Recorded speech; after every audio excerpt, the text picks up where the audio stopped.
There's certainly some weakness in the economy right now, especially on the labor market front. The ADP payroll report, a key labor market report for May, came out much lower than estimated at 37,000 compared to 110,000 jobs. Because of this, President Trump posted that the Federal Reserve should cut rates. And then yesterday's April JOLTS labor market number came out, and it showed that although job openings picked up for April, which is good, layoffs increased more than expected.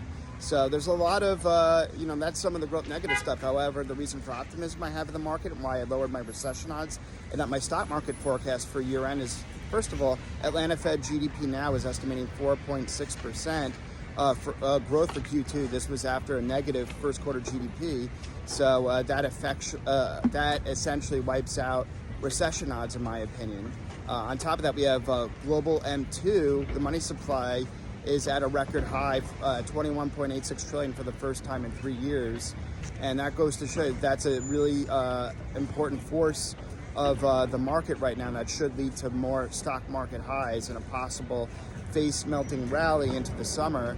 So I'm very intrigued and excited about that. Obviously, we have to see, certain headline risk might derail that. But for now, the fact that M2 money supply is that high, nothing stops this train. We're going to keep printing money. We're going to debase the currency, and that's good for stocks. That's good for Bitcoin. That's good for gold.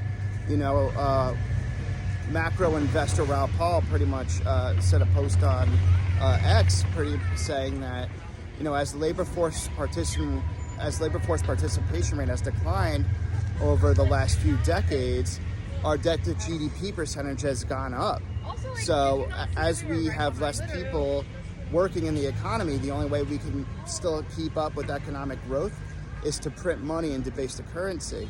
And the best chart that goes along with the debt to GDP percentage is the Fed net liquidity measure, similar to M2, the money supply, and that follows the debt to GDP, pretty much almost 100%. So nothing stops this train.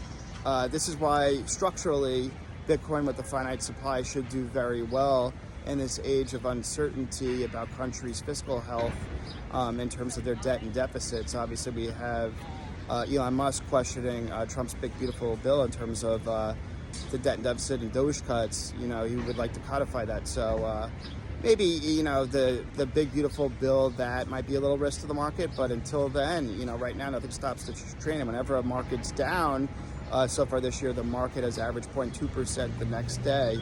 So I'm pretty optimistic for a face-melting rally.